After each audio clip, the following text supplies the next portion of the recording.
Bien, pues es tiempo ya de abrir la siguiente mesa. Si en la primera cita hablábamos de la entrada de este tipo de medicina personalizada en el sistema, ahora nos centraremos en el siguiente paso, su aplicación en cada una de las fases que componen una enfermedad concreta como es el cáncer de pulmón, desde la detección mediante biomarcadores y el diagnóstico molecular hasta el diseño de ensayos clínicos o su abordaje con equipos multidisciplinares. Clara Hernández será de nuevo la encargada de moderar este espacio. Muchas gracias, Elena. Pues sin más dilación vamos a arrancar ya con la segunda mesa de debate, que en esta ocasión pues vamos a hablar en el foco, ¿no? Medicina personalizada aplicada al cáncer de pulmón. Y para ello pues me acompañan 4 expertos que están muy cerca de ello y que voy a proceder a presentar. Me acompaña Clara Salas, que es jefa del Servicio de Anatomía Patológica del Hospital Puerta de Hierro de Majadahonda. Hola, ¿qué tal? Muchas gracias por la invitación. Nos acompaña Luis Paz Ares, que es jefe de Servicio de Oncología Médica del Hospital 12 de Octubre y presidente de la Fundación Oncosur. Buenos días y encantado de estar aquí en este foro. Muchas gracias. Bienvenido, Luis. Nos acompaña también Pilar Garrido, que es jefa de Servicio de Oncología Médica del Hospital Ramón y Cajal. Bienvenida, Pilar. Muchísimas gracias. Y nos acompaña Bernard Gaspar, que es presidente de la Asociación Española de Afectados del Cáncer de Pulmón. Muchas gracias. Bienvenido, Bernard. Gracias igualmente. Pues como punto de partida, si les parece, vamos a arrancar por la detección precoz y el diagnóstico molecular en cáncer de pulmón. Luis, ¿cómo es esto de importante?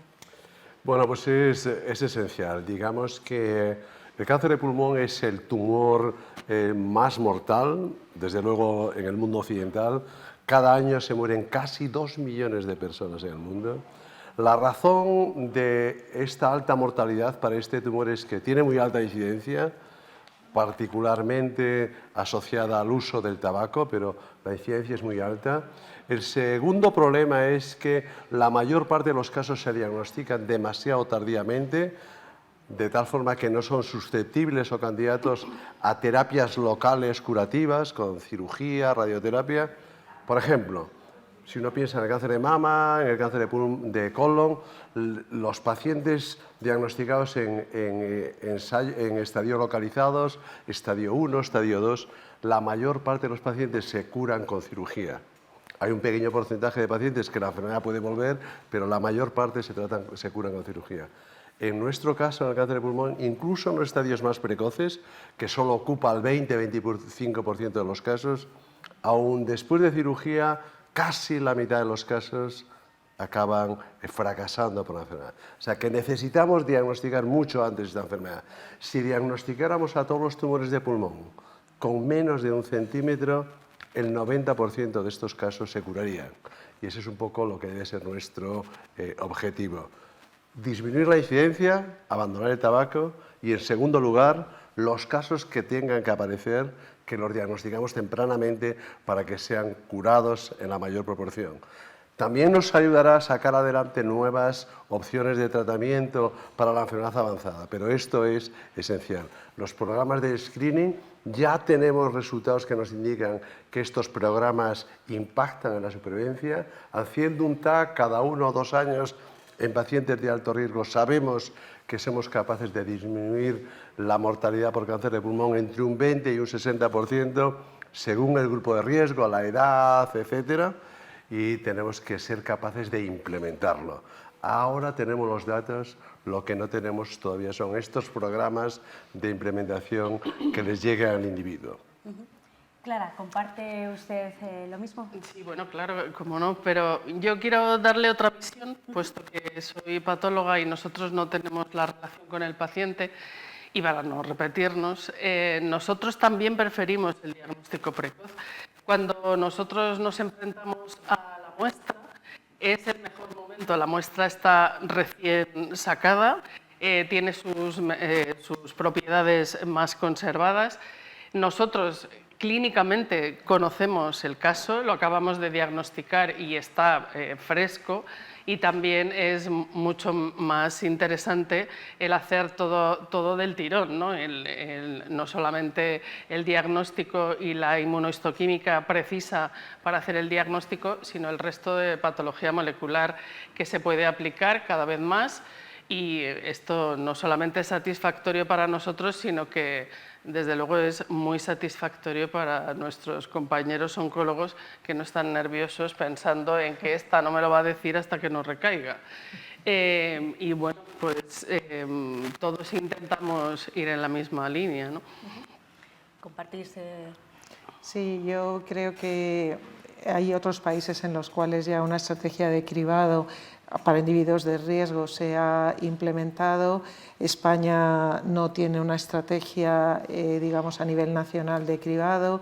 Sí que es cierto que a través de un proyecto de investigación que está impulsado por sociedades científicas, asociaciones de pacientes, como es el proyecto Cassandra, vamos a empezar a hacer realidad, aunque nosotros llevamos reclamando esto hace mucho tiempo, porque la evidencia científica no tiene dudas. Es verdad que quizá en comparación con otros programas de cribado que ya están implementados, como las mamografías, etcétera, la logística es un poquito más complicada, ¿no? Primero, no es para todos los ciudadanos que no les va a llegar una carta a su domicilio, tiene que ser solo para gente que fume o haya dejado de fumar, entonces esa logística de que puedas invitar es un poco más compleja, pero los beneficios son tan claros, están ya demostrados que disminuye la mortalidad.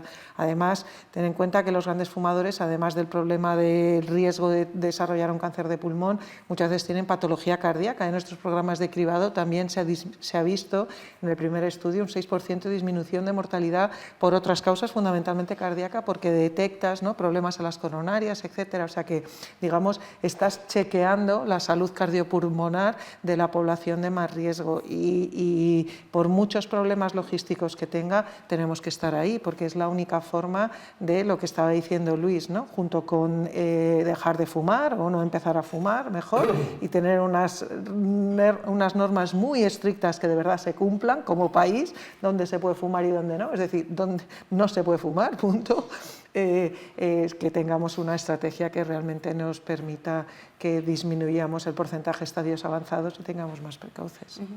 Bernard, como portavoz de los afectados, ¿cómo se puede mejorar esta detección precoz? Bueno, yo estoy totalmente de acuerdo con lo que han dicho tanto Pilar como Luis como Clara. O sea, es decir, evidentemente un paciente diagnosticado precozmente tiene una mejor calidad de vida que otro paciente al cual, bueno, pues tenga que tomar otro tratamiento en estadio avanzado, ¿no? Aunque los tratamientos ahora es cierto que son cada vez mucho mejores y los pacientes tenemos mejores calidad de vida y bueno, eso también influye mucho. Pero yo creo que también incidiría, aparte de esos programas de cribado, que como asociación estamos también al lado de todos los profesionales sanitarios impulsando porque es necesaria, yo creo que también hablaría de lo que es la prevención. Yo creo que la prevención es fundamental.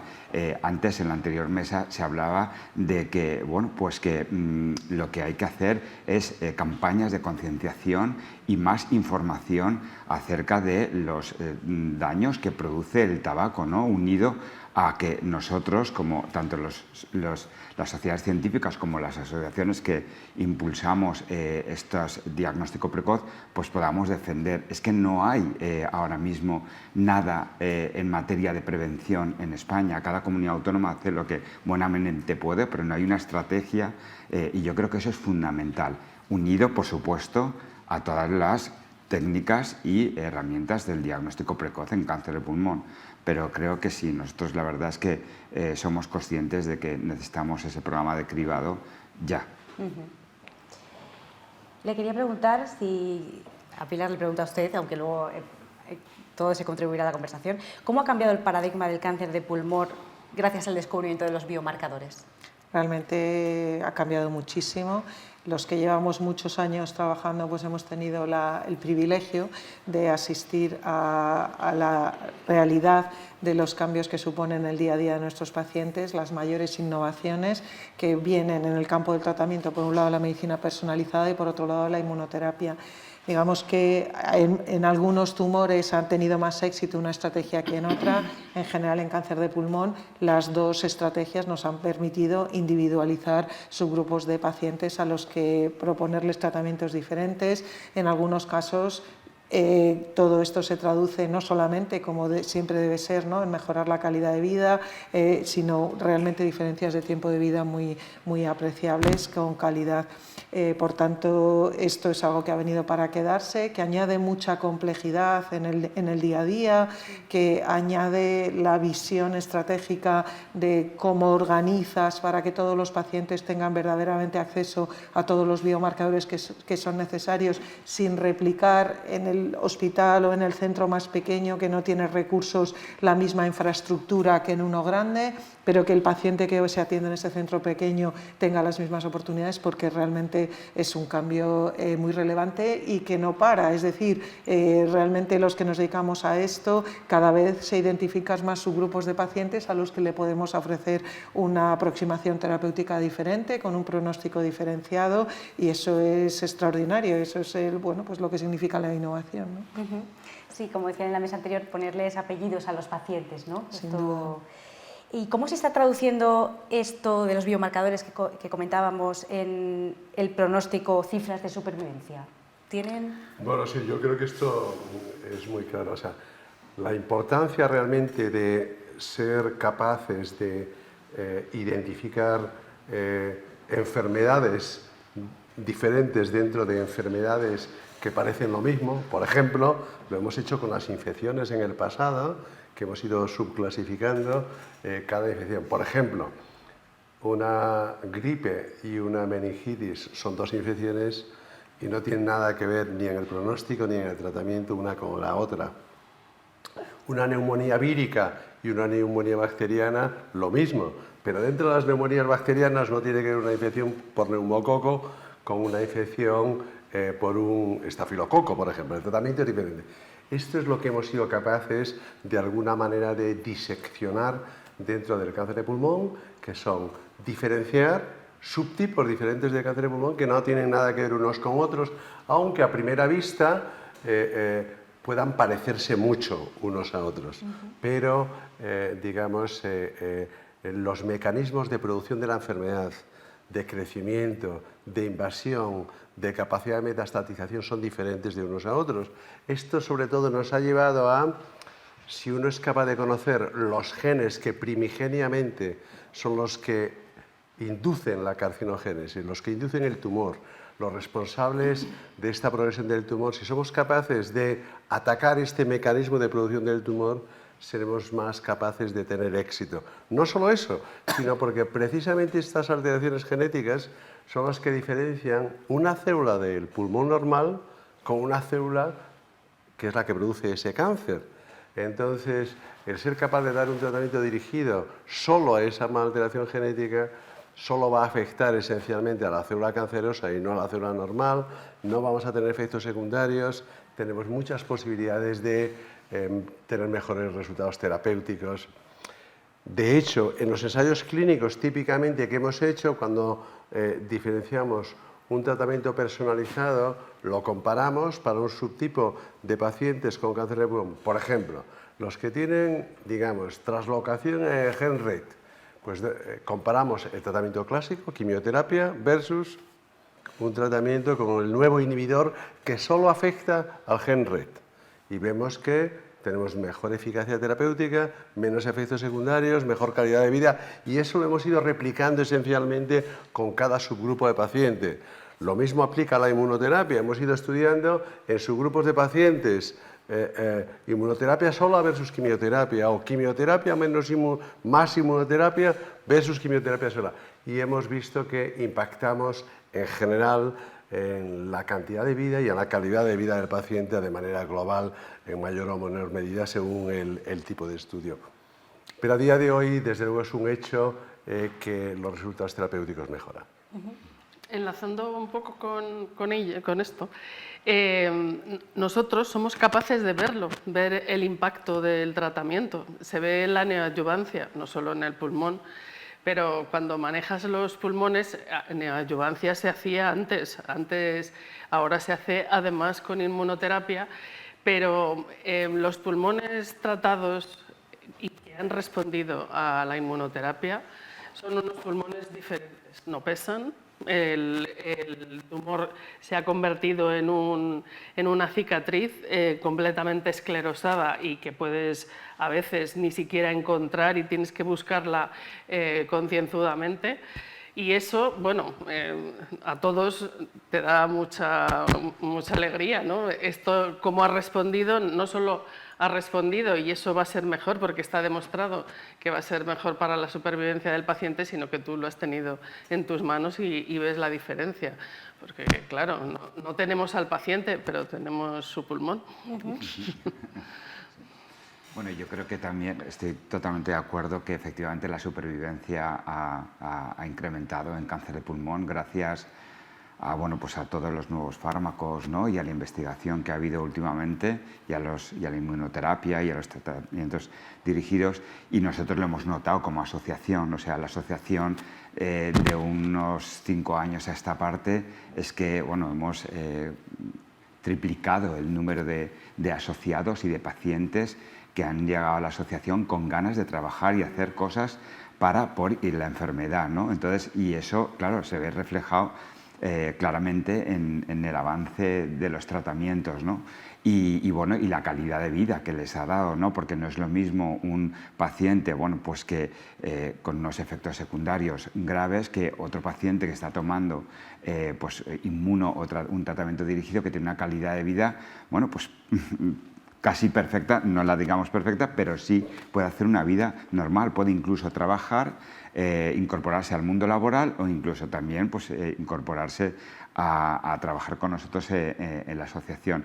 Lo hemos notado muchísimo, yo creo que cada vez mucho más.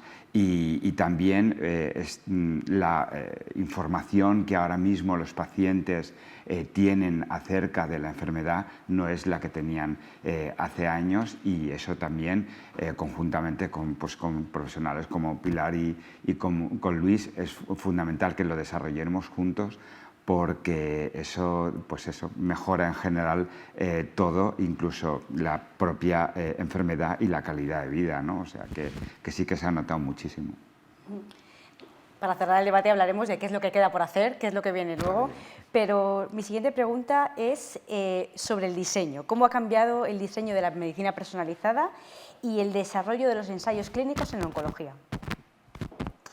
Bueno, yo si empiezo yo, digamos que la medicina personalizada lo que ha impuesto esencialmente es que distingamos el número de enfermedades ha aumentado de manera muy importante, lo cual ha permitido que tengamos grupos de enfermos más homogéneos. Digamos, el definir genéticamente una enfermedad nos quita la mayor parte de la heterogeneidad. Existen siempre algunas diferencias entre unos pacientes y otros, pero al menos la diferencia es solo en los pacientes y no tanto en la enfermedad. Entonces, esto nos ayuda a muchos niveles. Nos permite entender cuál va a ser el mejor tratamiento, salvo pequeños condicionantes, en la mayor parte de los casos, definido por la enfermedad.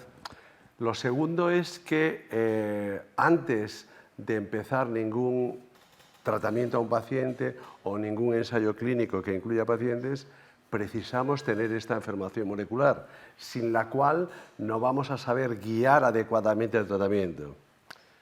Cuando vayamos a hacer un ensayo clínico, desde luego, será muy importante no solo que tengamos esta información molecular, sino que tiene importantes repercusiones a la hora de cómo diseñamos el estudio.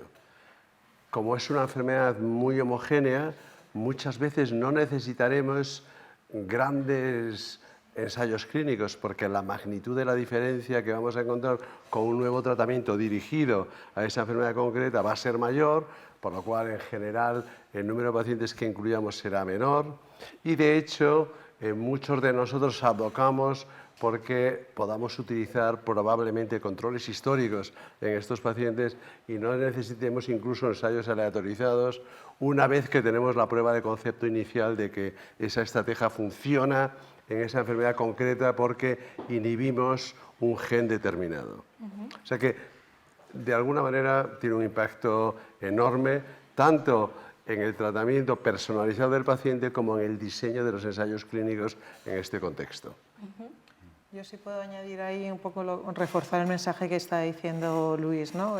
La tradición de cómo se han hecho los ensayos en oncología, que son diferentes de otras especialidades. Por ejemplo, los fase 1 siempre se hacen en pacientes, que en otras áreas de la medicina fase 1 son en voluntarios sanos, por la toxicidad. Es un modelo que hemos ido replicando independientemente del fármaco, del contexto. Pero realmente ahora, pues desde el lado clínico hay mucha, digamos, empuje, intentando que los evaluadores de las agencias consideren que ese modelo no debería seguir siendo así para determinadas entidades, que probablemente hay que definir muy bien qué entidades no tienes que hacer un ensayo clínico de mucho volumen, sobre todo porque, como estaba diciendo Luis, se ha puesto el ejemplo del RED, ¿no? La prueba de concepto es muy sólida, venimos de un modelo que en otros contextos lo hemos replicado y realmente, pues desde el ámbito clínico, ofrecer tratamiento o sea, que el 50% de los pacientes vayan a recibir quimioterapia cuando sabes que en otras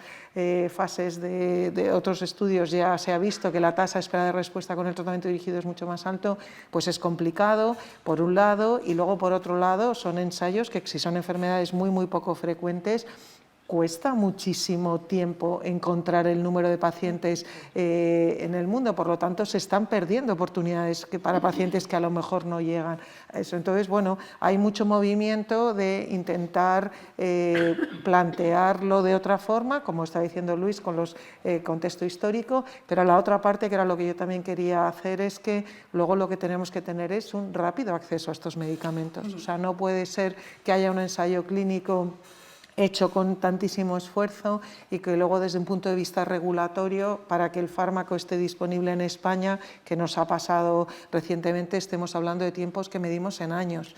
Eso es una cosa que me consta que también se está trabajando, pero que es crucial. Tan importante es diseñar los ensayos más inteligentes que cumplan toda la seguridad, por supuesto, como que luego eso se traduzca en un compromiso de acceso rápido para los pacientes. Y yo apuntaría que en ese nuevo modelo de ensayo clínico, yo creo que lo más es importante que los pacientes nos integremos desde el minuto 1, es decir, que podamos colaborar. Y de hecho hay ya alguna industria, ¿no?, que nos ha ofrecido la posibilidad de empezar a diseñar desde el inicio el ensayo clínico, un poco para traducirlo a nuestro lenguaje y en función de las necesidades que tenemos, e incluso también ahora mismo estamos, o sea, hay unas becas que hemos obtenido en ACAP, que es para formar en ensayos clínicos y en investigación. Hay pacientes que están ahora mismo haciendo un curso de la Universidad de Stanford que nos están formando para poder integrarnos en esos ensayos clínicos y en el diseño de los mismos, y sobre todo a saber o manejar los conceptos de investigación, porque a veces los pacientes, bueno, claro que queremos saber, pero muchas veces los tecnicismos se nos escapan, ¿no? Se nos exige a veces que tengamos que saber de todo, pero todos no sabemos, ¿no? Entonces, bueno, pues tenemos que ir formándonos poquito a poco. Hay algunos pacientes un poco que tienen más tiempo, ¿no?, y pueden formarse mucho mejor, pero sí que es cierto que cada vez pues esto es necesario, ¿no? Entonces yo creo que los ensayos clínicos, y siendo España el segundo del mundo en que más ensayos clínicos hay, incorporar también al modelo los pacientes, pues sería algo muy novedoso. Y sobre todo también lo que decía, e incidir de nuevo lo que dice Pilar, ¿para qué nos sirve tener tantos ensayos clínicos y luego los fármacos tardan tanto tiempo en llegar a los pacientes y mueren por el camino? Es que es absurdo. Nosotros estamos entrando tímidamente en formar parte de los ensayos clínicos que tienen los compañeros de oncología. No podemos ser los sufridores del ensayo. O sea, ¿tenéis idea de cuánto cuesta cada vez que pedís un bloque, cada vez que pedís un caso, cada vez que solicitáis material y hay y queda y no queda y tengo suficiente para hacer no sé qué? Todo eso cuesta muchísimo trabajo. Vosotros tenéis quien os ayude. Nosotros lo hacemos los mismos que diagnosticamos, sacamos el bloque para llevarlo al ensayo. identificamos si queda tejido, si no queda. No podemos ser los únicos. No es una reivindicación de lloriqueo, ni muchísimo menos. Es porque estoy segura que nadie hasta ahora ha dicho los petardos de los patólogos están en el ensayo. No, seguro que aportamos, de hecho ya estamos en muchos de ellos. También es una cuestión nuestra, somos una especialidad abrumada, con lo cual es muy difícil tener tiempo para meterte en otra cosa más, pero es imprescindible. Tenemos que formar parte. Antes no estábamos juntos en estas mesas, ahora estamos, así que tendremos que estar en todo. Pues precisamente el siguiente bloque va del trabajo en el hospital, de esa unión de equipos. Entonces, en primer lugar, quería preguntarles a los que trabajáis en servicios de oncología, ¿cómo se han transformado en los últimos años para acoger esta medicina nueva? Yo, si queréis, me estoy acordando que hace unos años organizamos una reunión para pacientes que era qué es un equipo multidisciplinar y qué es un comité de tumores, ¿verdad, Bernat? Que estabas ahí. Entonces, en esa, la visualización era cada una de, y este año tenemos un vídeo que lo hemos hecho un poco para reconocer pues que todo esto es posible solo gracias a un trabajo en equipo de muchas especialidades, porque probablemente el paciente, pues algunos reconocen la cara del cirujano, si son estadios precoces, del oncólogo radioterapeuta o del oncólogo médico, pero para que se llegue ahí, pues están todos los servicios de diagnóstico, tanto clínico como de diagnóstico patológico, los radiólogos, medicina nuclear, etc. Entonces, la verdad es que fue muy bien acogida esa reunión y realmente es que sin trabajar en equipo no sería posible. Entonces, una de las cosas que yo recuerdo que a Bernat le llamó más la atención, que a mí me llamaba la atención, que a él le sorprendiera, son los grupos de chat en los que tenemos de los comités de esto me urge, necesito esto, que es nuestro día a día para esto. Entonces, bueno, claro, tienes los pacientes, ¿no? en la cabeza, la urgencia, ¿no? De que lo necesitamos todo para ayer. Pero bueno, que sí. Entonces, bueno, yo creo que hoy en día en todos los hospitales los comités multidisciplinares funcionan. Nosotros tenemos, y en todos los hospitales también, pues el comité clínico. También hemos implementado comités moleculares, porque la complejidad de la información que vamos recibiendo o de ensayos o de nuestro día a día, no solamente del gen que comentaba Luis, que estamos viendo si tiene un fármaco, porque en ese informe vienen eso, más otros muchos. Entonces, estar seguro de que no estamos dejando de lado ninguna opción relevante para el paciente, incluso lo que puede tener un peso familiar en algunos casos, etcétera. Esto cada vez es más complejo y desde luego solo se puede llegar a buen puerto si se va en compañía. Aparte de este trabajo multidisciplinar, que bueno, ahora me contaréis un poco todos qué os parece, pero vamos, me puedo hacer una idea. ¿Cómo se ha transformado, por ejemplo, tu servicio de oncología desde la llegada de esta medicina personalizada? Bueno, llevamos trabajando en medicina personalizada, primero toda la vida, porque no se hace el tratamiento igual a un paciente que a otro, pero digamos cada vez con herramientas, ¿no? más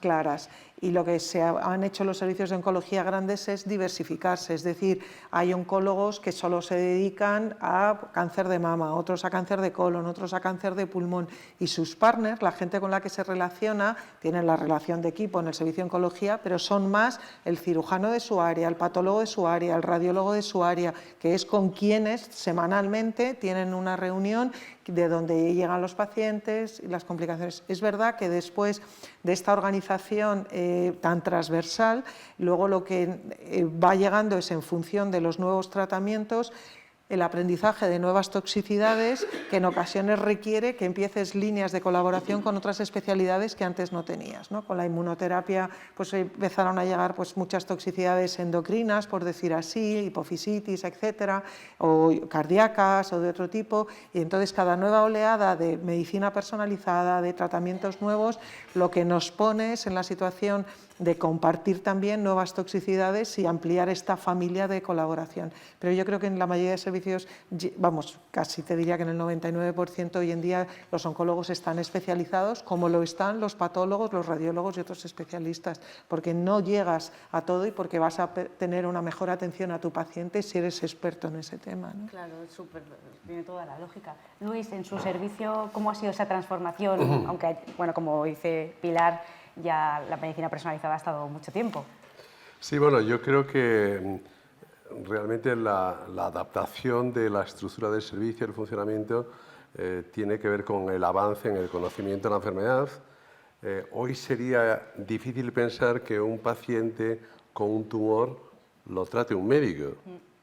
Afortunadamente, eso de ir al doctor X, que es muy famoso y que es experto en tumor, eso se ha acabado. Hoy es necesario que sea un equipo multidisciplinar porque afortunadamente ninguno es capaz de abarcar toda esa complejidad y ese conocimiento de una manera suficiente como para que el paciente se beneficie en toda su totalidad, ¿no? Entonces, a día de hoy, yo creo que, desde luego, los comités disciplinarios nos han hecho, entre otras cosas, que los oncólogos aprendamos mucho de patología, de cirugía, de radioterapia, y lo hemos hecho a base de relacionarnos y de aprender con los casos clínicos con nuestros compañeros. Pero todavía más, es que hemos sido capaces entre todos de abordar protocolos que definan el 90% de los pacientes cómo deben de ser manejados y tratados. Por lo cual, estamos todos de acuerdo en los que son las verdades absolutas. Y dedicamos la mayor parte de nuestro tiempo a un pequeño porcentaje de casos para conseguir lo que pasa siempre, que es que cuando los datos objetivos son menores, la única manera de tomar una mejor decisión es tener mayor tiempo de discusión, de mayor número de opiniones subjetivas. Entonces, el tener a todos los expertos, que cada uno desde su ángulo nos dé opinión, es la mejor manera probablemente de tomar la mejor decisión para el paciente. Esto abarca, como ha dicho Pilar, el ámbito clínico, hoy en día el ámbito molecular. Imagínate lo que es en una consulta de 20 pacientes que te enfrentes a la información compleja como es las aberraciones genómicas que tienen una enfermedad. Algunas te las conoces, otras no, algunas son de fácil acceso a meterte en una base de datos, otras tienen una complejidad que incluso al experto le lleva tiempo discernir de las implicaciones biológicas y sobre todo potencialmente terapéuticas para un individuo. Toda esta complejidad hace que sea difícil de abordar por un solo individuo y necesitamos adoptar que el servicio pues tengamos tiempo para dedicar a los comités multidisciplinares, cada vez más tiempo para los nuevos modelos. El Comité Molecular de Tumores es un comité que tiene una función asistencial muy importante, que es que nos ayuda a tratar de manera personalizada a los pacientes, pero tiene otra función muy importante, que es la de generar conocimiento y docencia para todos los miembros que están allí. Digamos, yo a lo mejor no conocía mucho de algunas alteraciones moleculares que tienen que ver, imagínate, con otras enfermedades, otros tumores, que vemos que con el tiempo también nos afectan, aunque en menor medida, al cáncer de pulmón, y yo he aprendido mucho de eso, del consejo genético. O sea, que es muy importante, no solo para los médicos de formación, sino incluso para los médicos ya que somos un poco más, llevamos más tiempo en el negocio, también es importante conocer en estos datos, ¿no? Bueno, nosotros y los patólogos y todos los especialistas que allí se concentran, ¿no? Para nosotros una revolución, no solamente es por lo que ha dicho Pilar. O sea, lo primero que hicimos fue subespecializarnos. Claro. Cuando un servicio de anatomía patológica se quiere subespecializar, el primer escollo que tiene es que para hacerlo bien tiene que tener 30 o 40 miembros para que haya una persona o dos por especialidad, porque claro, te vas de vacaciones, te pones enfermo, entonces eso es la primera. No hay gente suficiente, con lo cual, bueno, pues tienes que compartir especialidades, nadie hace una sola. Nosotros tenemos también la patología no tumoral, Pero bueno, se ha hecho ni nada frecuente. Solamente la que generáis vosotros. Bueno, entonces nos especializamos. Después hay que hacerlo con calidad. Te tienes que meter en todos los controles de calidad. Tienes que hacer en tu servicio una unidad de patología molecular. Ahí se añade que los que están en esas unidades de patología molecular los hemos tenido que meter de medio lado en los servicios porque no está contemplada su especialidad, no está contemplado, eso parece que va a ir saliendo y que en breve estarán de pleno derecho, pero la mayor parte son gente que tiene 40 años y un contrato virrioso, cuando está dando unos resultados pues de mucha envergadura, ¿no? Y sin embargo el hospital no lo considera, esa gente no se siente bien en los hospitales. Aparte de todo esto, nuestro trabajo se ha multiplicado por 2 en los 10 últimos años, por 2. Somos los mismos, mucho más listos, ¿sí? Mucho más sabios, pero más viejos, más cansados. Las infraestructuras no son en lo que el hospital hace ayudas. Nosotros en estas últimas europeas, como teníamos aparatos pero no eran tan grandes como los de radiodiagnóstico, no nos ha llegado ni un bisturí. Entonces, bueno, eso es otro de los retos importantes que hay. Nosotros necesitamos, para la innovación, hace falta financiación. Eso también lo han traído los biomarcadores. Los biomarcadores también nos han ayudado. Muchas farmas durante muchos años han introducido el fungible por la puerta de atrás, con convenios de diferentes tipos, y nos han ido financiando. Y eso, pues bueno, pues nosotros lo hemos podido hacer. Con la venida de la NGS, todo esto tiene que cambiar, esto tiene que asumirlo el sistema sanitario, y ahí yo creo que ya será impepinable que se formen los comités moleculares, que son imprescindibles, porque los resultados que van a dar son unos resultados que tendremos que ver entre todos, el que lo trata y el que tiene el tumor, o sea que eso también será muy importante. Bueno, yo quería apuntar que efectivamente los pacientes perciben estos comités multidisciplinares, o sea, que decir, sobre todo porque mejora nuestro, bueno, otra vez, calidad de vida y además estamos mejor tratados, ¿no? Como más correctamente, ¿no? Y sí, me llamó mucho la atención porque es cierto que los pacientes muchas veces, y eso es una pedagogía que tenemos que hacer internamente, pensamos que bueno, pues que no somos tratados como debiéramos ser tratados, ¿no? O sea, en pocas palabras. Y no es así, ¿no? Porque cuando Pilar lo dijo, yo me quedé un poco alucinado y me gustó que lo dijera, y yo eso lo he difundido continuamente, sobre todo cuando tenemos estas reuniones, grupos de trabajo y de pacientes, en los que hay muchas veces que hay alguno, bueno, claro, también depende de qué comunidad autónoma sea, ¿eh? Porque todo hay que decirlo, que aquí la inequidad también existe, o sea, incluso en la profesionalidad de los sanitarios, ¿no? Entonces, pero que para que se den cuenta que efectivamente que detrás hay un equipo que no nos trata como un número. En muchos casos sientan al paciente en esos comités. Ha habido pacientes que para explicarles el tipo de enfermedad que tenía o el tipo de diagnóstico, lo han sentado en un comité multidisciplinar el día que se han reunido. Y eso hay que ponerlo desde el punto de vista positivo, ¿no? Por la parte de los profesionales. Y luego nosotros también tenemos que hacer, pues eso, terapia y pedagogía de que efectivamente pues que estos comités multidisciplinares han dado origen, conjuntamente con los tratamientos innovadores, a que nosotros ahora mismo pues seamos mejor tratados, ¿no? Y eso también hay que ponerlo en valor. Pues precisamente vamos a hablar ahora de los pacientes. Vamos a poner, como se dice siempre, poner el paciente en el centro, ¿no? ¿Qué importancia tiene, si quieres empezamos por usted, Bernat, que el acceso de los pacientes a las terapias. ¿Cómo les beneficia? Pilar además ha puesto la palabra, el acceso, que es una batalla, como siempre. Bueno, pues a ver, el acceso a la innovación en los pacientes es fundamental. De hecho, es nuestra, digamos, reivindicación desde hace un tiempo a esta parte, sabiendo que hay fármacos de cáncer de pulmón de los cuales pacientes se pudieran beneficiar y que no están aprobados en España, a lo mejor sí en Europa o en Estados Unidos, ¿no?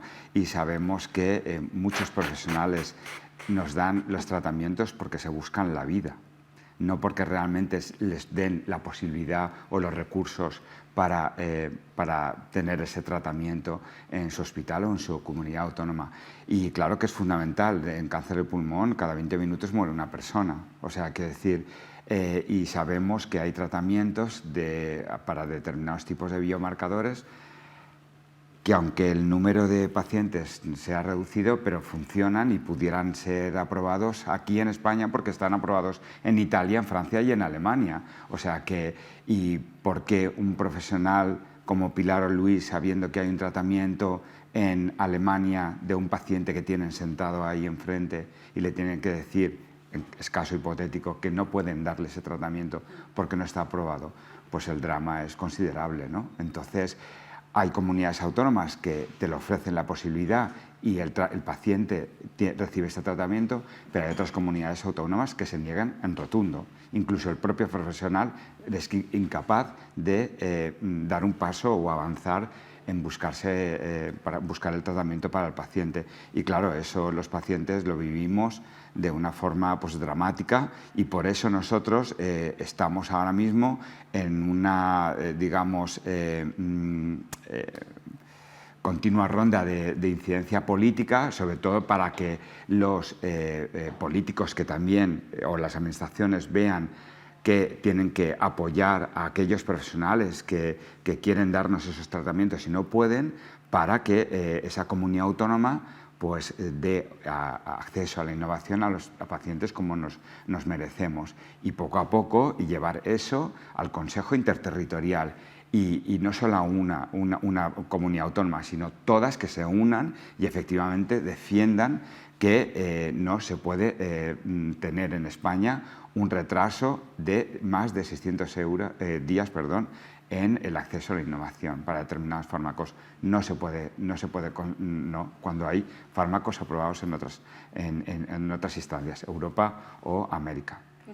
Yo aquí añadiría, ¿no?, que hay dos realidades. Una es el acceso de negociación de precio en España, que la limitación, que eso es centralizado y que es una reclamación que tenemos, pero luego yo creo que como clínicos nos cuesta mucho entender que con una autorización central ya de financiación por parte del Ministerio haya diferencias no solo por comunidades sino por hospitales, ¿no? O sea, ya por supuesto que entendemos, ¿no?, que la financiación o el dinero que cada comunidad dedica a sanidad puede ser diferente, puedes priorizar más o menos, pero el acceso, una cosa que se ha reivindicado siempre desde las sociedades científicas, nosotros a nivel individual, no puede variar, ¿no?, de dónde vives. Por lo tanto, sé que se está haciendo un esfuerzo, que el tiempo se está agilizando. Recientemente se han aprobado varios fármacos, ¿no?, en nuestro ámbito, o sea que me consta la voluntad, ¿no?, por parte del Ministerio, la agencia, etcétera, y que hay muchos actores y que es complejo. Desde el lado clínico reclamamos que sea lo menos y que desde luego lo menos posible, que sea muy grande, pero una vez que hay esa autorización no debería ser diferente la posibilidad de acceso en las condiciones que vienen en esa ficha técnica en función de otras características. No, porque no tiene ningún sentido médico y como paciente no puedes entenderlo. Y luego el otro apunte que quería hacer es que, claro, el acceso no es solamente a los fármacos, el acceso, lo ha dicho Clara, ¿no?, el acceso a la tecnología, el acceso a los biomarcadores, ¿no?, que llevábamos peleando para que estuvieran en cartera años, vamos. Entonces, esa visión de que tienen que pensarse en los hospitales que hay nuevos modelos de profesionales que se tienen que incorporar, ¿no? Los biólogos moleculares, en muchos hospitales ahora hay ingenieros, hay otros perfiles, todo eso no está reconocido.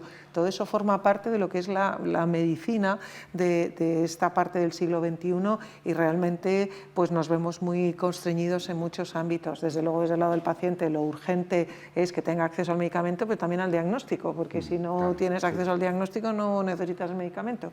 Entonces, es esa visión que sé que obviamente se tiene y que es muy fácil decirlo y muy difícil, pero vamos, desde luego que no haya desigualdades según centros, para mí sería la primera prioridad. ¿Lo veis como una prioridad? Sí, vamos, yo creo que, no sé, estoy seguro que al menos la gente que creemos en el sistema sanitario público tenemos la seguridad que haya una cierta equidad en el acceso es prioritaria. Hacemos habitualmente mucho hincapié en el acceso a las terapias, ¿no? Y en concreto a las terapias farmacológicas. Eso es muy importante, pero también es muy importante la equidad en el resto de los ámbitos, ¿no? Por ejemplo, no sé, en el ámbito del cáncer, ¿cuál es el acceso que tenemos un hospital versus en otro, una comunidad versus en otra, por ejemplo, a una cirugía conservadora con un determinado tumor, pero no solo eso, sino a tratamiento, el acceso a la psico-oncología, al tratamiento de soporte psicológico?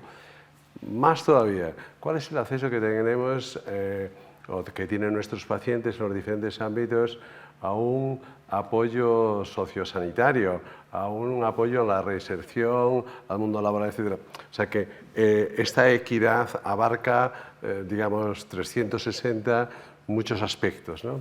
Específicamente, yo creo que la razón fundamental de las diferencias de acceso al tratamiento tienen que ver, como se ha dicho, en gran medida porque los fármacos se aprueban, se autorizan, quizás demasiado tarde en Europa versus América, quizás demasiado tarde en España en precio respecto al resto de Europa en cuanto a darle precio al sistema sanitario público.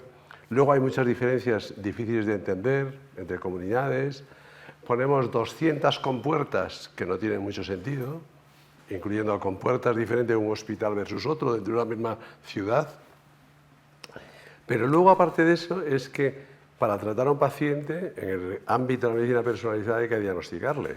La mayor parte de los pacientes, muchos de los pacientes no tienen un acceso óptimo al diagnóstico molecular en este país. Y eso es una realidad. Y ahí sí que hay una diferencia muy grande de unos sitios, de unos hospitales a otro, y quizás en ello debamos de hacer un esfuerzo mucho más grande.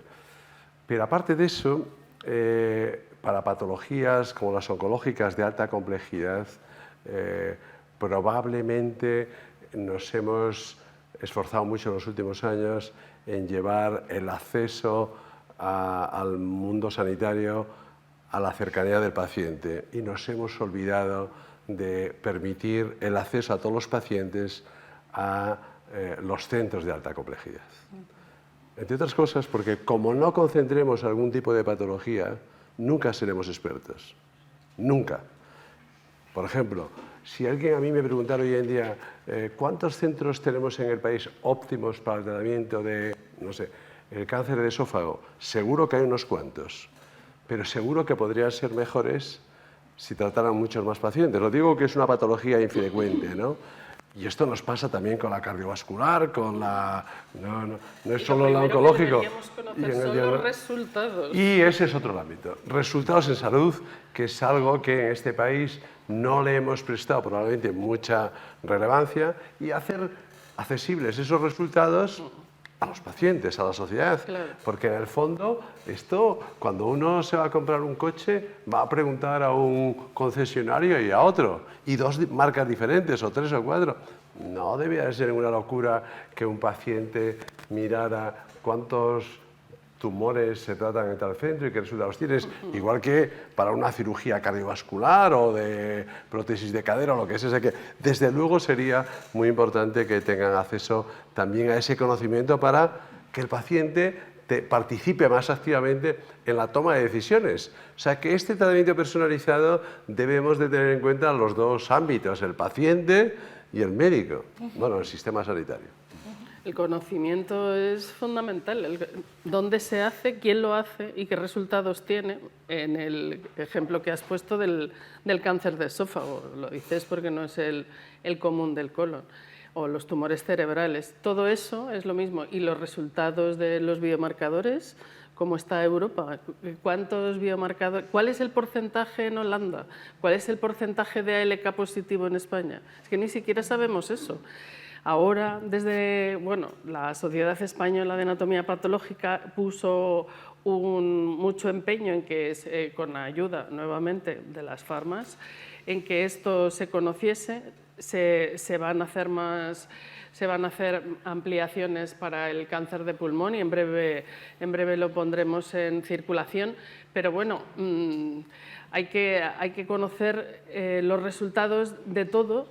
Y que el paciente tenga acceso también a esos resultados y que nosotros sepamos con quién nos la jugamos, porque tú que estás en un hospital y tienes un problema de salud, sí que sabes a qué cirujano ir, o si no lo preguntas.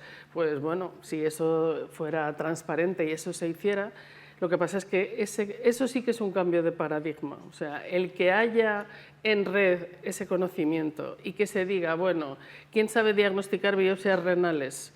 ¿Cuántos?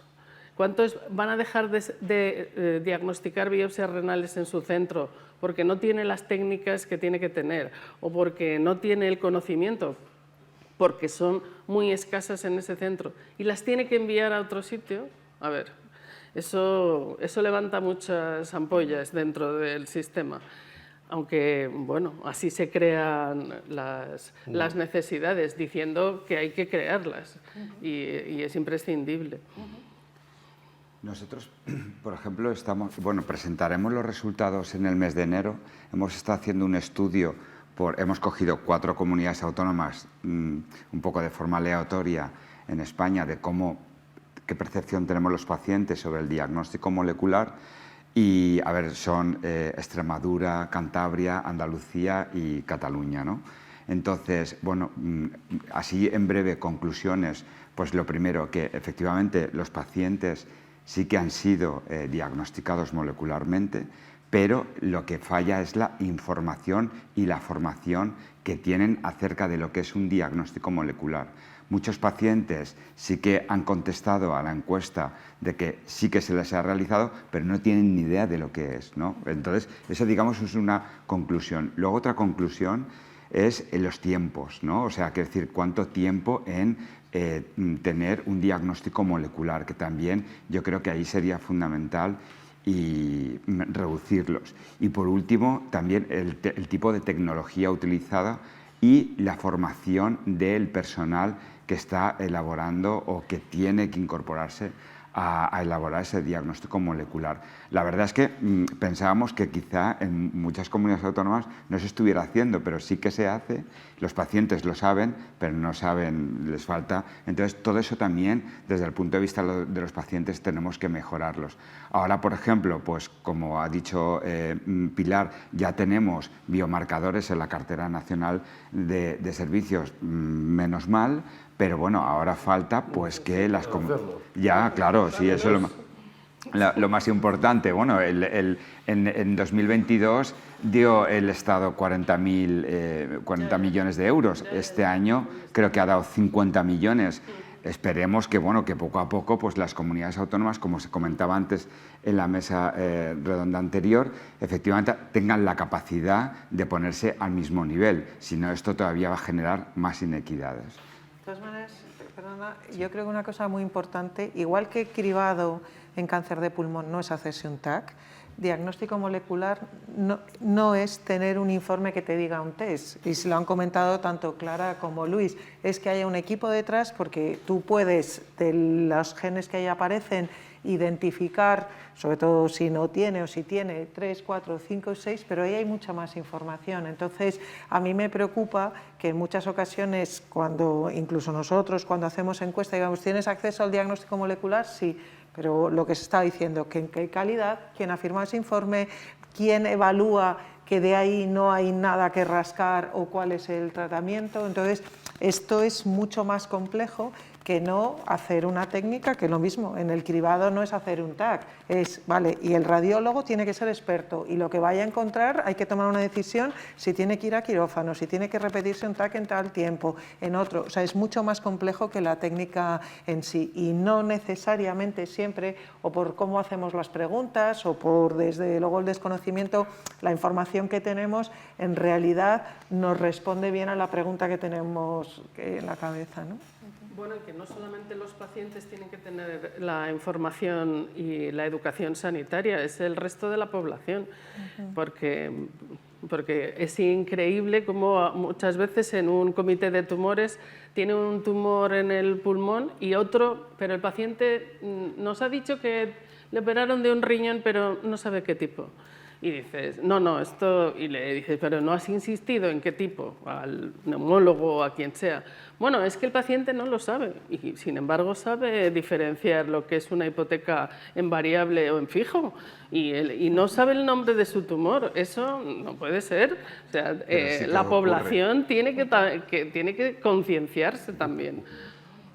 No solo los pacientes, cualquiera. Sí. Yo creo que sí. Les quería preguntar también qué les parece el papel de las asociaciones de pacientes como demandantes de los análisis de biomarcadores. Yo creo que todos tenemos cierto grado de obligación y responsabilidad en la demanda de cosas, digamos, de acciones lógicas y que redunden en la mejoría de nuestra sanidad. Yo, desde luego, creo que los médicos tenemos nuestra responsabilidad en demandar una mejor asistencia para nuestros pacientes, de que estén correctamente informados, de informar a la sociedad de las buenas prácticas en salud, yo que sé, en el cáncer de pulmón, de que no debemos de fumar, de que tenemos que acceder al screening en la medida de lo posible, pero también tenemos que hacer algunas acciones, aparte informativas, para que en nuestro ámbito mejoren las cosas, pues tengamos acceso o pongamos accesibles consultas para dejar el hábito tabáquico, lo digo como ejemplo, y desde luego cuando hablamos de diagnóstico y de tratamiento, obviamente, si no tenemos puestos en marcha sistemas de implementación adecuados y de última generación de diagnóstico molecular, que, bueno, digamos, todo el comité multidisciplinar de cáncer de pulmón, o que sea, en combinación, desde luego, con el servicio de patología, seamos el que reclamemos dentro del hospital, en nuestra comunidad, etcétera, que esto se implemente. Y yo creo que los pacientes, la sociedad en general, porque antes de ser paciente uno es un individuo que va por la calle, ¿no? Tenemos que ser conscientes de que el acceso, que nos va la vida en ello y tenemos que reclamarlo. Una buena manera de reclamarlo es cuando vamos a votar, desde luego. Yo creo que esto es una realidad y tenemos que reclamarlo. Sí, sí.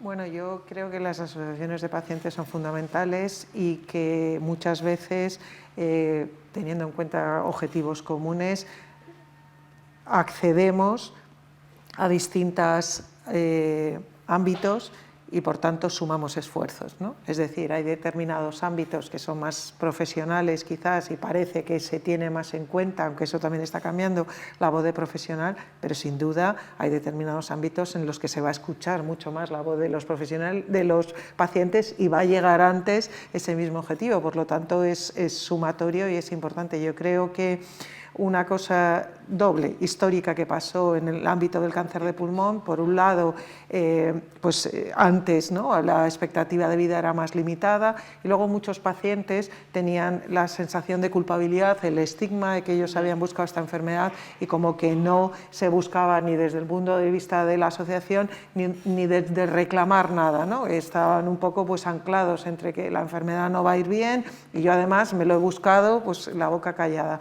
Creo que las asociaciones de cáncer de mama históricamente han tenido muchísimo peso en conseguir muchas cosas y obviamente lo primero es porque los tratamientos pues, con calidad de vida, con mucha expectativa de vida, pero esta ya es la realidad del cáncer de pulmón. Y yo creo que ese ejemplo, que es históricamente quizá el más antiguo, lo que te dice es que consiguen cosas que los profesionales te puedes desgañitar y nunca conseguir, ¿no? Por tanto, todo suma, vamos juntos. Esta visión que decía antes Gaspar, ¿no? Las asociaciones de pacientes ahora están representadas en todos los estamentos, ¿no? Tanto de la administración, en el ámbito de la investigación. Este año en el Congreso Americano, en ASCO, la última diapositiva de muchas de las presentaciones era el resumen de lo que acabas de presentar en un lenguaje para que lo entendieran no expertos, ¿no? Es decir, que hay un cambio global en todo que yo creo que es muy beneficioso, ¿no? Que es muy, en el Carlos III, en los proyectos de investigación, ¿no? La visión de en la ECC, en todas las, es muy importante y sumatorio. Sí, yo creo que es importante esa simbiosis, es decir, nosotros con nuestra labor, con la defensa de las necesidades, como antes decía Luis, no farmacológicas, o sea, todo el tema de la atención psico-oncológica, ejercicio físico, bueno, nutrición, toda aquella parte que el sistema o los hospitales nos recogen, solamente quizás algunos, ¿no?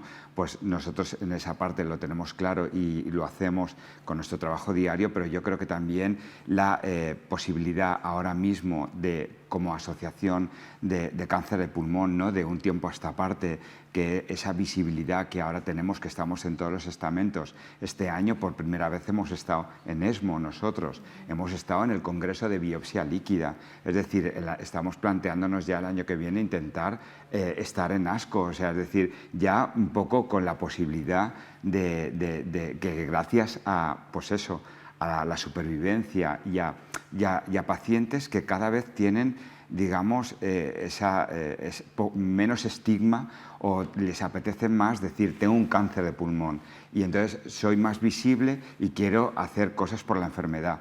Porque, bueno, aunque hay muchos pacientes que no quieren decir que tienen cáncer de pulmón, que eso todavía existe y es una barrera grande que tenemos que eliminar, no solamente nosotros como asociación, sino también los profesionales dentro de sus posibilidades, pero sí que es cierto que yo pienso que de aquí a unos años la proyección que han tenido nuestras compañeras del cáncer de mama, posiblemente quiero ser optimista y la vamos a tener en cáncer de pulmón y sobre todo para que los profesionales se sientan respaldados por una asociación de pacientes como la tienen los profesionales, vuestros compañeros de mama. O sea, quiero decir, bueno, y aquí estoy representados dos hospitales que ha sido casualidad que tenemos escuelas de pacientes, en el Gregorio y en el 12 de octubre. En el Ramón y Cajal. Ya no te invito el año que viene. Ha sido un lapsus, ¿eh? No pasa nada, no es un desdoro.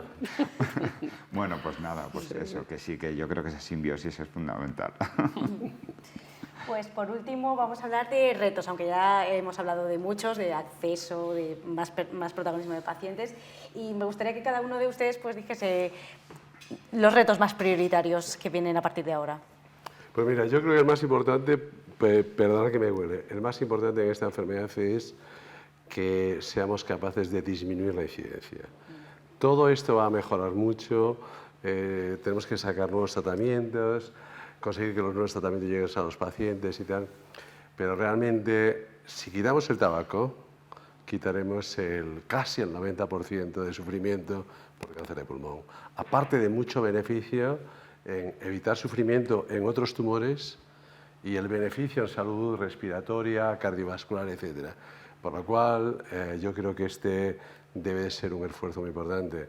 Debe ser un esfuerzo de intentar evitar el uso de tabaco, en este sentido, intentar que nuestros ciudadanos, nuestros hijos, no empiecen a fumar, si es posible, y que ayudemos a los que fuman a que lo dejen. En este sentido es muy importante el cambio cultural, que toda la sociedad entienda que el tabaco, que lo demonicemos un poco, es esencial, que no lo normalicemos, aunque y que entendamos que el fumador no es un vicioso, sino un adicto y que necesita ayuda y que se la brindemos farmacológicamente y no farmacológicamente. Y desde luego el otro punta de lanza importante es el señor que ha fumado tiene todo el derecho a la vida y a intentar que si es más susceptible a tener un problema como el cáncer de pulmón, que le prestemos la ayuda para que le pongamos en marcha programas de cribado que ya se han demostrado como muy útiles, que disminuye mucho la mortalidad. Yo creo que esos son los dos grandes retos en esta enfermedad. Todo lo demás es muy importante, desde luego, pero esto probablemente sea lo que tiene más capacidad de impactar en más gente. En cuanto al estigma, yo añadiría que hay gente que no conduce y que con sus impuestos paga los accidentes de tráfico, así que ¿por qué no vamos a pagar lo que consume un fumador?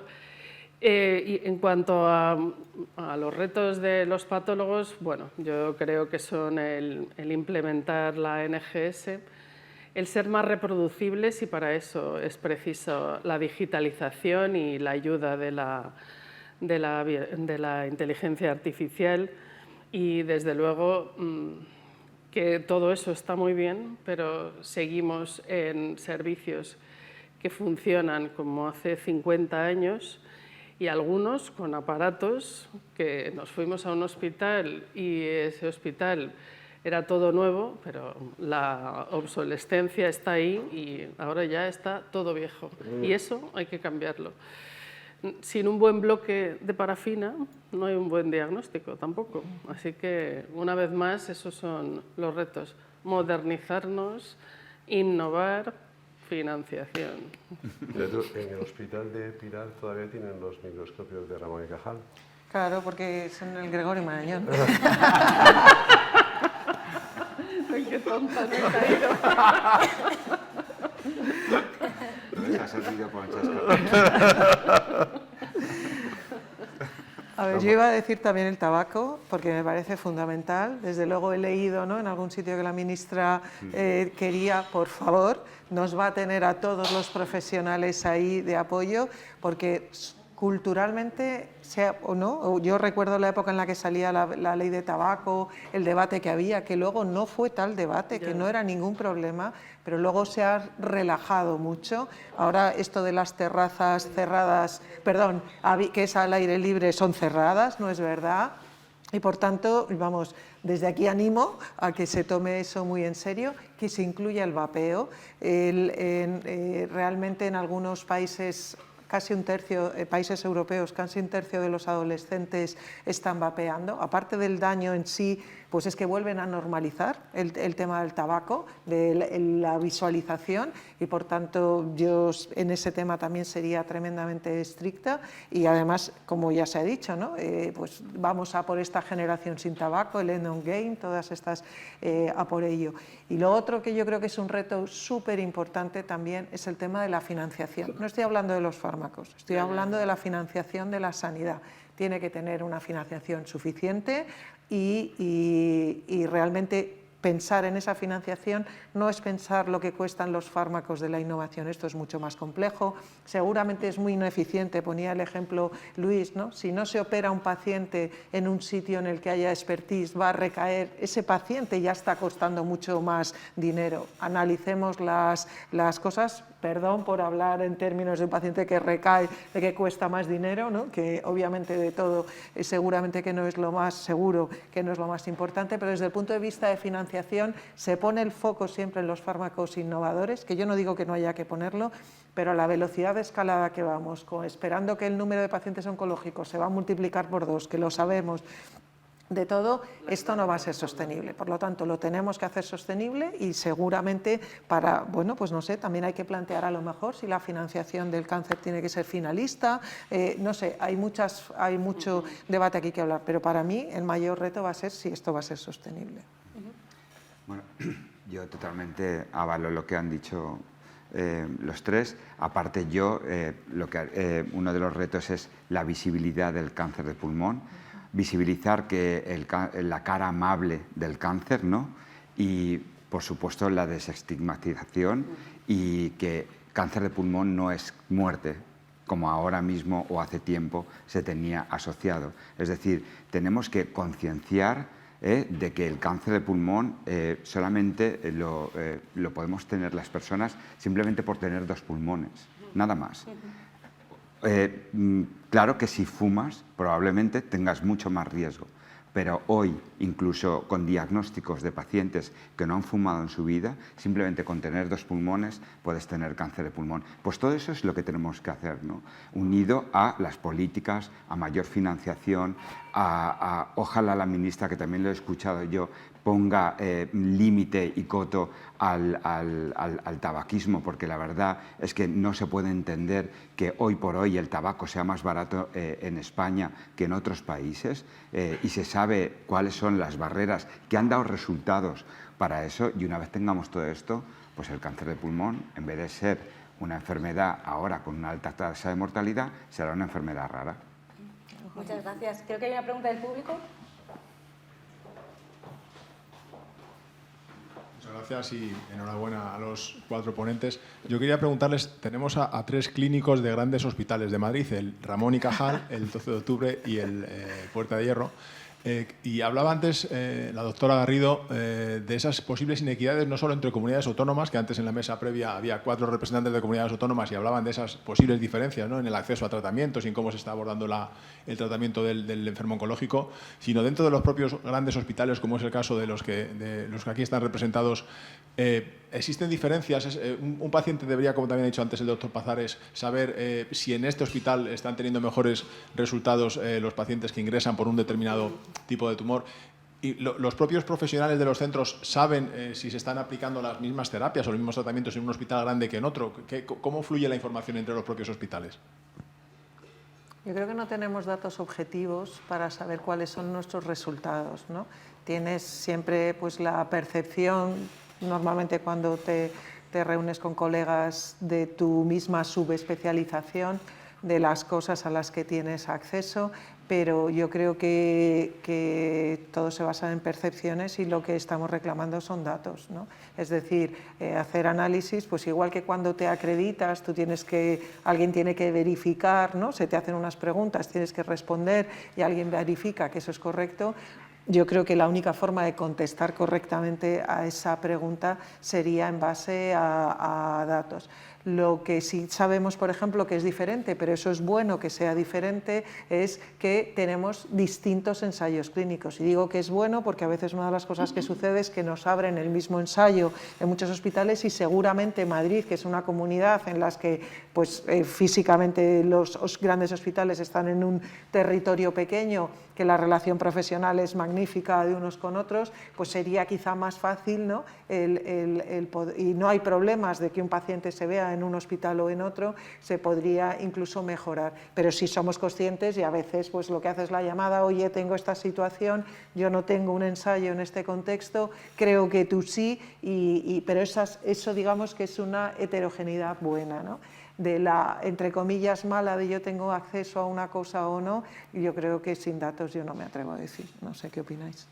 Sí, vamos, yo creo que a veces en estos sistemas, sobre todo en los inicios, hay cierta heterogeneidad. Por ejemplo, el diagnóstico molecular con tecnologías de última generación se han puesto en marcha no de manera organizada de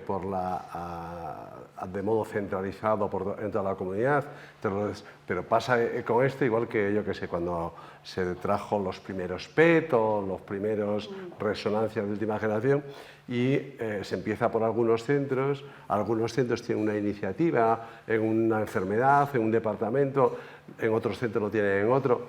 Son diferencias de cuando se empiezan a implantar determinadas tecnologías, que yo creo que va a pasar siempre, incluso en los países más centralizados, ¿no?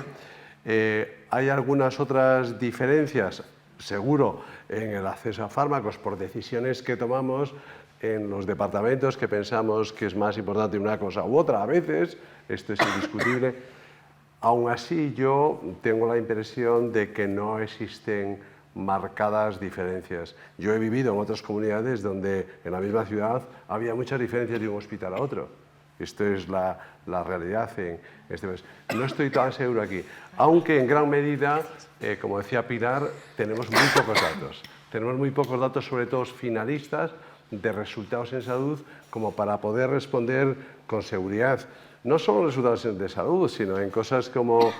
Nosotros hacemos diagnóstico molecular en Puerta de Hierro, en el Ramón y Cajal, pero no tenemos datos cada 6 meses de, por ejemplo, cuál es la calidad de nuestros datos. Lo digo como ejemplo, igual que no tenemos datos de cómo los oncólogos tratamos a nuestros pacientes de una manera auditada, ¿no? O sea que ahí el audit de resultados es todavía una asignatura pendiente globalmente. En muy pocos sitios se hace y muy poco.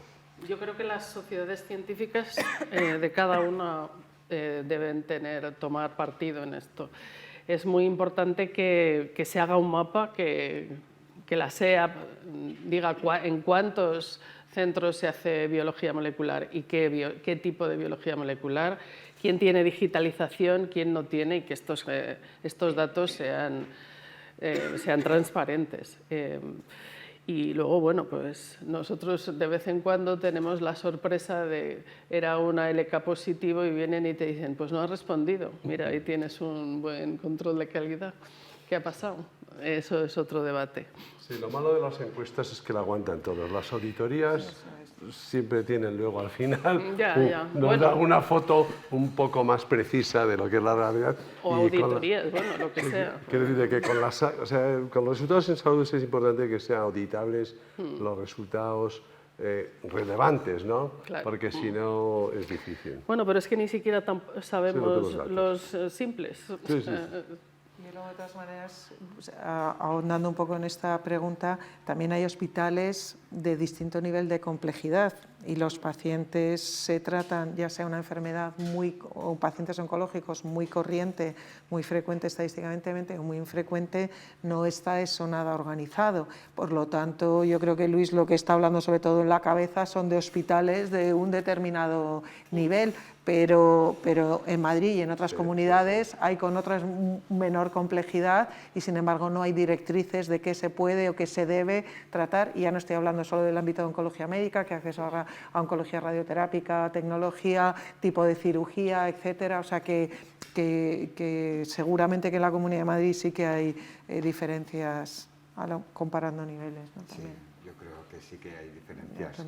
Lo sabemos los pacientes y bueno, es así, vosotros lo sabréis. Yo, un ejemplo claro es una paciente de no hace mucho tiempo, pues que en un hospital de uno de vosotros no se le dio un fármaco, se fue a otro y se le dieron. Y estamos en la misma comunidad. Sí, sí. Bueno, eso pasa todos los días. A lo mejor no estaba indicado. Ya, pero es que es un una poco triste, ¿no? Bueno, sobre todo es injusto. Sí, es injusto, sí, diría yo. Pues nos hemos quedado sin tiempo, así que muchísimas gracias por venir, por aportar vuestra opinión y vuestra visión. Y ya está, muchas gracias.